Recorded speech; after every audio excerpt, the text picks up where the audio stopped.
পৃথিবীর ইতিহাসে এমন কিছু মানুষের গল্প আছে যারা সব পেয়েছিল, সম্পদ পেয়েছিল, ক্ষমতা পেয়েছিল, মানুষের সম্মান পেয়েছিল, কিন্তু একটাই জিনিস পায়নি, বিনয়। আর সেই একটি জিনিসের অভাবেই সব শেষ হয়ে গিয়েছিল। এই মানুষটির নাম কারুন। আজকে আমরা কারুনের গল্প বলবো। একজন মানুষ যিনি এতটাই ধনী ছিলেন যে তার সম্পদের চাবিকাঠি বহন করতে শক্তিশালী একদল মানুষ লাগত, যিনি এতটাই অহংকারী ছিলেন যে মুসা আলাইহিস সালামের মতো নবীর কথাও তিনি অস্বীকার করেছিলেন। আর তারপর মাটি তাকে গ্রাস করে নিয়েছিল, তার সমস্ত সম্পদ সহ। তাহলে শুরু করা যাক। প্রথমে জানতে হবে কারুন কে ছিলেন। কারুন ছিলেন বনি ইসরায়েলের একজন সদস্য, মানে তিনি ছিলেন মুসা আলাইহিস সালামের নিজের জাতির মানুষ। শুধু একই জাতি নয়, বর্ণনায় আছে কারুন ছিলেন মুসা আলাইহিস সালামের চাচাতো ভাই, রক্তের সম্পর্ক। কিন্তু সেই সম্পর্ক তাকে সঠিক পথে রাখতে পারেনি। কারুন শুরুতে কেমন ছিলেন? বর্ণনায় আছে কারুন শুরুতে একজন ভালো মানুষ ছিলেন। তিনি তাওরাত পড়তেন, আল্লাহর ইবাদত করতেন। তার কণ্ঠস্বর ছিল অত্যন্ত সুন্দর। তাওরাত তেলাওয়াতে তার কোনো জুড়ি ছিল না। বনি ইসরায়েলের মানুষ তাকে সম্মান করত। কিন্তু তারপর কি হল? সম্পদ এলো, আর সম্পদের সাথে এলো অহংকার। আল্লাহ তাআলা বলেছেন, নিশ্চয়ই কারুন মুসার জাতির একজন ছিল, কিন্তু সে তাদের ওপর জুলুম করল। সূরা কাসাস আয়াত ৭৬। জুলুম, নিজের জাতির ওপর। কারুনের সম্পদ কতটা ছিল? আল্লাহ বলেছেন, আমি তাকে এত ধন সম্পদ দিয়েছিলাম যে তার চাবিকাঠি বহন করতে শক্তিশালী একদল মানুষ কষ্ট পেত। সূরা কাসাস আয়াত ৭৬। শুধু চাবিকাঠি, সম্পদ নয়, চাবিকাঠি। সেই চাবিকাঠি বহন করতে শক্তিশালী একদল মানুষ হিমশিম খেত। তাহলে ভেতরে কি পরিমাণ সম্পদ ছিল একটু ভাবুন। এই সম্পদ কোথা থেকে এলো? বর্ণনায় আছে কারুন কিমিয়া অর্থাৎ রসায়ন বিদ্যা জানত। মুসা আলাইহিস সালাম তাকে এই বিদ্যা শিখিয়েছিলেন। সেই বিদ্যা ব্যবহার করে সে অঢেল সম্পদ উপার্জন করেছিল। মানে আল্লাহর নবীর কাছ থেকে শেখা বিদ্যা, আর সেই বিদ্যাই ব্যবহার করল আল্লাহকে ভুলে যেতে। এটাই কারুনের সবচেয়ে বড় কৃতজ্ঞতা। কারুনের অহংকার কেমন ছিল? একদিন কারুন তার সমস্ত জাঁকজমক নিয়ে বের হলেন। আল্লাহ বলেছেন, কারুন তার জাতির সামনে তার সমস্ত জাঁকজমক নিয়ে বের হল। কল্পনা করুন সেই দৃশ্য, হাজার হাজার মানুষের ভিড়, আর মাঝখান দিয়ে বের হচ্ছেন কারুন। মাথায় মুকুট, গায়ে মূল্যবান পোশাক, চারদিকে দাস দাসী, সোনা রূপার অলঙ্কারে ঝলমল করছেন। ঘোড়া, উট, সেবক, সম্পদের মিছিল। মানুষ হতভাগ হয়ে দেখছে। সেই দৃশ্য দেখে কিছু মানুষ কি বলল? আল্লাহ বলেছেন, যারা দুনিয়ার জীবন চাইত তারা বলল, হায়, কারুনকে যা দেওয়া হয়েছে তা যদি আমাদের থাকত, নিশ্চয়ই সে অনেক বড় ভাগ্যবান। সূরা কাসাস আয়াত ৭৯। মানুষ ঈর্ষান্বিত হল। তারা কারুনের মতো হতে চাইল, কারণ তারা শুধু দুনিয়া দেখছিল, আখেরাত ভুলে গিয়েছিল। কিন্তু জ্ঞানী মানুষেরা কি বলল? আল্লাহ বলেছেন, যাদের জ্ঞান দেওয়া হয়েছিল তারা বলল, তোমাদের জন্য দুঃখ। যারা ঈমান আনে এবং নেক আমল করে তাদের জন্য আল্লাহর পুরস্কার অনেক উত্তম। এটা শুধু ধৈর্যশীলরাই পায়। সূরা কাসাস আয়াত ৮০। দুই ধরনের মানুষ, একদল দেখছে চকচকে সোনা, আরেক দল দেখছে আখেরাতের পুরস্কার। এখন আসি মুসা আলাইহিস সালামের প্রসঙ্গে। মুসা আলাইহিস সালাম কারুনকে কি বলেছিলেন? আল্লাহ বলেছেন, তার জাতি তাকে বলল, অহংকার করো না, নিশ্চয়ই আল্লাহ অহংকারীদের পছন্দ করেন না। সূরা কাসাস আয়াত ৭৬। এবং আল্লাহ তোমাকে যা দিয়েছেন তা দিয়ে আখেরাতের ঘর তালাশ করো, দুনিয়া থেকে তোমার অংশ ভুলো না। আল্লাহ তোমার প্রতি যেমন এহসান করেছেন তুমিও তেমন এহসান করো।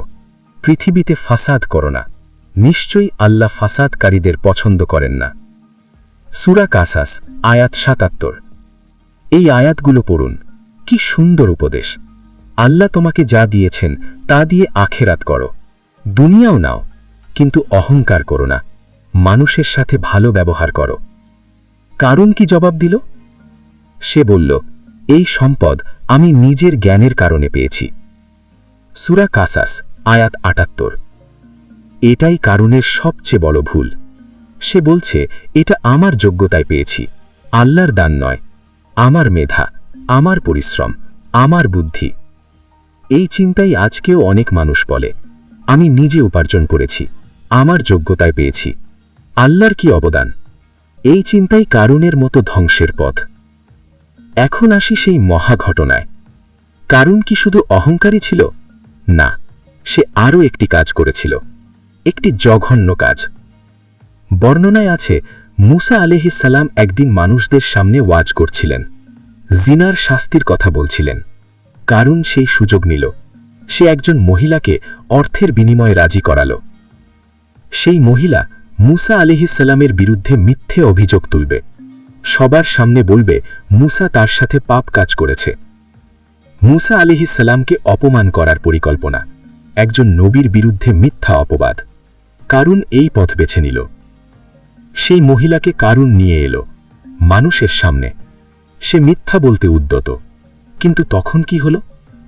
সেই মহিলার মনে হঠাৎ পরিবর্তন এলো। সে ভাবল, একজন নবীর বিরুদ্ধে মিথ্যা বলবো? আল্লাহকে ভয় পেল।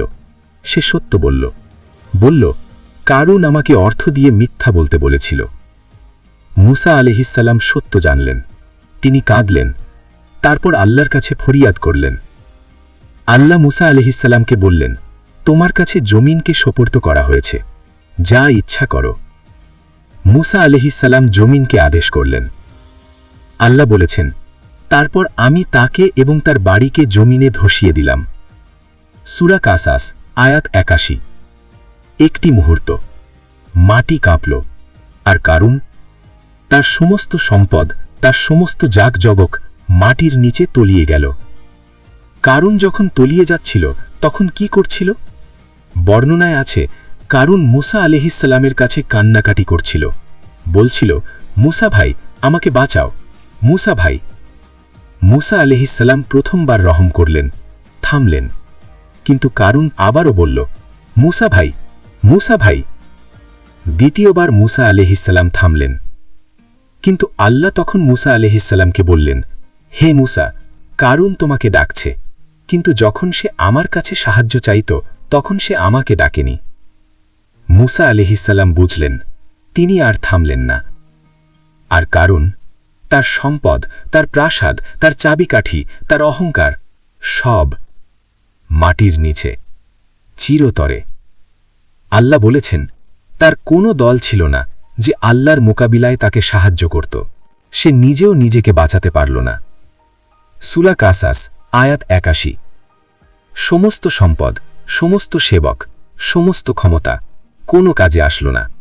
একটি মুহূর্ত, সব শেষ। এই দৃশ্য দেখে সেই মানুষগুলো কি করল?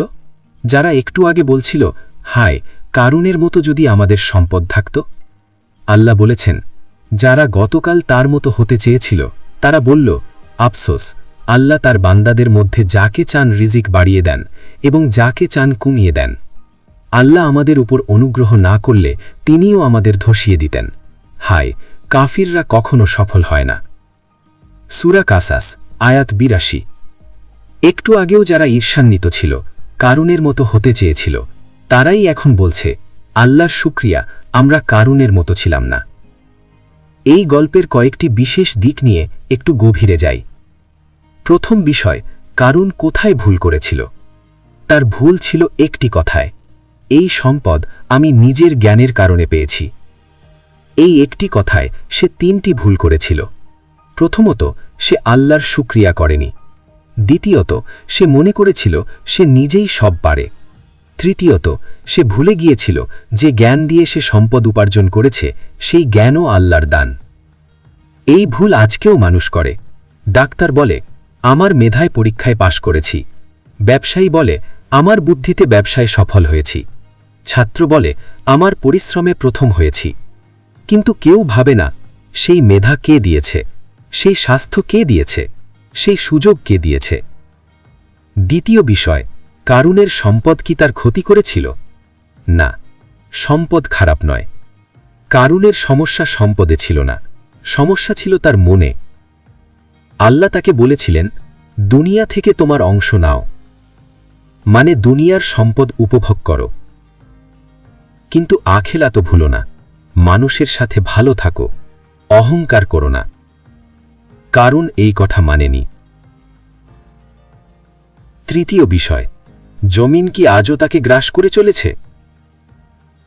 হাদিসে এসেছে, রাসূলুল্লাহ সাল্লাল্লাহু আলাইহি ওয়াসাল্লাম বলেছেন, কারুন কেয়ামত পর্যন্ত জমিনের ভেতরে তলিয়ে যেতে থাকবে।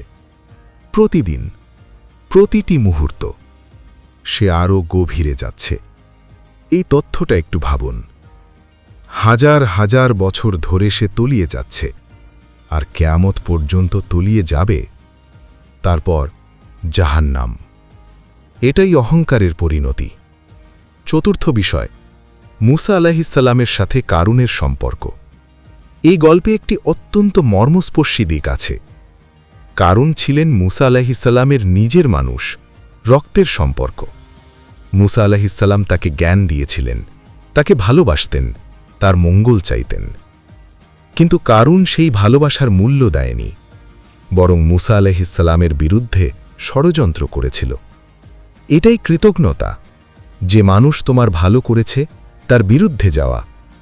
কারুন এই কাজই করেছিল। পঞ্চম বিষয়, কারুনের অনুসারীরা। কারুনের সাথে তার অনুসারীরাও ধ্বংস হয়েছিল।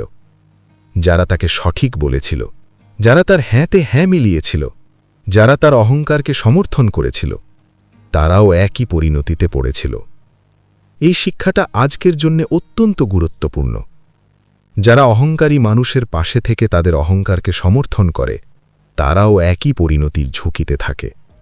সত্য বলার সাহস রাখতে হয়, অন্যায়কে না বলার সাহস রাখতে হয়। এখন এই গল্পের শিক্ষাগুলো একটু সাজিয়ে নিই। প্রথম শিক্ষা, সম্পদ আল্লাহর আমানত। কারুনকে আল্লাহ সম্পদ দিয়েছিলেন, সেটা ছিল আমানত, কিন্তু সে সেই আমানতের খেয়ানত করেছিল। আমাদের কাছেও যা আছে, সম্পদ, স্বাস্থ্য, মেধা, সুযোগ, এগুলো আল্লাহর আমানত। আমরা কি সেই আমানত ঠিকমতো রাখছি? দ্বিতীয় শিক্ষা, শুকরিয়া না করলে নেয়ামত চলে যায়।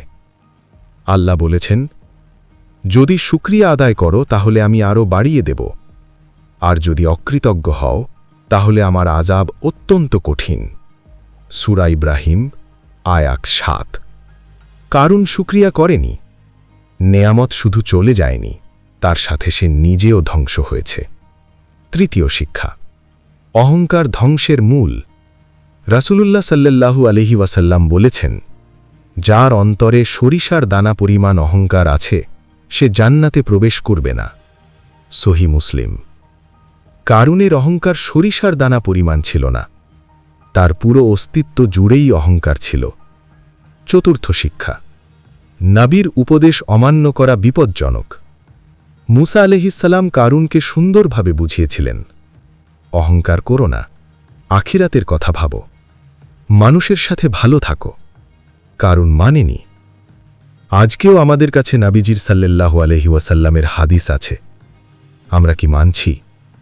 পঞ্চম শিক্ষা, দুনিয়ার চাকচিক্য ধোঁকা। যারা কারুনকে দেখে ঈর্ষান্বিত হয়েছিল, কারুনের মতো হতে চেয়েছিল, তারা পরে নিজেরাই বলল, আল্লাহর শুকরিয়া, আমরা কারুনের মতো নই। দুনিয়ার জাকজমক দেখে ধোঁকা খাওয়া যাবে না, সেই জাকজমকের পেছনে কি আছে দেখতে হবে। ষষ্ঠ শিক্ষা, ষড়যন্ত্রের পরিণতি ষড়যন্ত্রকারীর ওপরই পড়ে। কারুন মুসা আলাইহিসসালামের বিরুদ্ধে ষড়যন্ত্র করেছিল, একজন নবীর বিরুদ্ধে মিথ্যা অপবাদ দেওয়ার চেষ্টা করেছিল, কিন্তু সেই ষড়যন্ত্র তার নিজের ধ্বংসকেই ত্বরান্বিত করেছিল। আল্লাহর বিধান হল, যে কারো বিরুদ্ধে কূপ পোতে সে নিজেই সেই কূপে পড়ে। সপ্তম শিক্ষা, সময় থাকতে ফিরে আসতে হবে। কারুন যদি মুসা আলাইহিসসালামের কথা শুনত, তওবা করত, বিনয়ী হতো, সম্পদ আল্লাহর পথে ব্যয় করত, তাহলে কি সে ধ্বংস হতো? না। আল্লাহ ক্ষমাশীল, কিন্তু সময় পার হয়ে গেলে আর সুযোগ থাকে না। এখন একটু আধুনিক পৃথিবীর দিকে তাকাই। কারুন আজ কোথায়? কারুন আজ প্রতিটি দেশে, প্রতিটি সমাজে, প্রতিটি শ্রেণীতে। যে ব্যবসায়ী মনে করে আমার সম্পদ আমার যোগ্যতায়, আমি কাউকে জাকাত দেব না, গরিব মানুষদের আমার কি দায়, সে কারুন। যে ক্ষমতাবান মানুষ মনে করে আমি যা করি সব ঠিক, আমাকে কেউ প্রশ্ন করতে পারবে না, সে কারুন। যে মেধাবী মানুষ মনে করে আমার সাফল্য আমার একার, আল্লাহর কোনো ভূমিকা নেই, সে কারুন। কিন্তু আল্লাহর বিধান পরিবর্তন হয়নি। যে পথে কারুন হেঁটেছিল সেই পথের শেষ কোথায় তা ইতিহাস দেখিয়ে দিয়েছে। কারুনের গল্পে একটি অত্যন্ত সুন্দর বিষয় আছে। আল্লাহ এই গল্প কুরআনে রেখেছেন। কেন? কারণ এই গল্প আমাদের জন্য। আল্লাহ বলেছেন, নিশ্চয়ই কারুনের ঘটনায় নিদর্শন আছে। আমরা কি সেই নিদর্শন থেকে শিক্ষা নিচ্ছি? আজকে যদি একটাই কাজ করেন, আপনার কাছে যা আছে তা নিয়ে ভাবুন, এটা কে দিয়েছেন? আল্লাহ। তাহলে এটা নিয়ে অহংকার কেন? আজকে যদি দুটো কাজ করেন, প্রথমত আল্লাহর শুকরিয়া করুন, যা আছে তার জন্য, যা নেই তার জন্য, কারণ হয়তো যা নেই সেটা না থাকাই আপনার জন্য ভালো। দ্বিতীয়ত জাকাত দিন, সদাকা করুন। সম্পদে গরিবের হক আছে, সেই হক আদায় করুন। কারুনের গল্প শেষ হয়েছিল মাটির নিচে, আমাদের গল্প যেন শেষ হয় জান্নাতে। আর সেই পথ হল আল্লাহর কাছে বিনয়, মানুষের সাথে ভালো ব্যবহার, সম্পদের সঠিক ব্যবহার, আর অহংকার থেকে দূরে থাকা। আল্লাহ তাআলা আমাদের সবাইকে কারুনের মতো অহংকার থেকে হেফাজত করুন। আমাদের সম্পদে বরকত দিন, সেই সম্পদ দিয়ে আখিরাত গড়ার তৌফিক দিন, এবং বিনয়ী মানুষ হিসেবে দুনিয়া থেকে বিদায় নেওয়ার তৌফিক দিন। আমিন। জাযাকাল্লাহু খায়রান।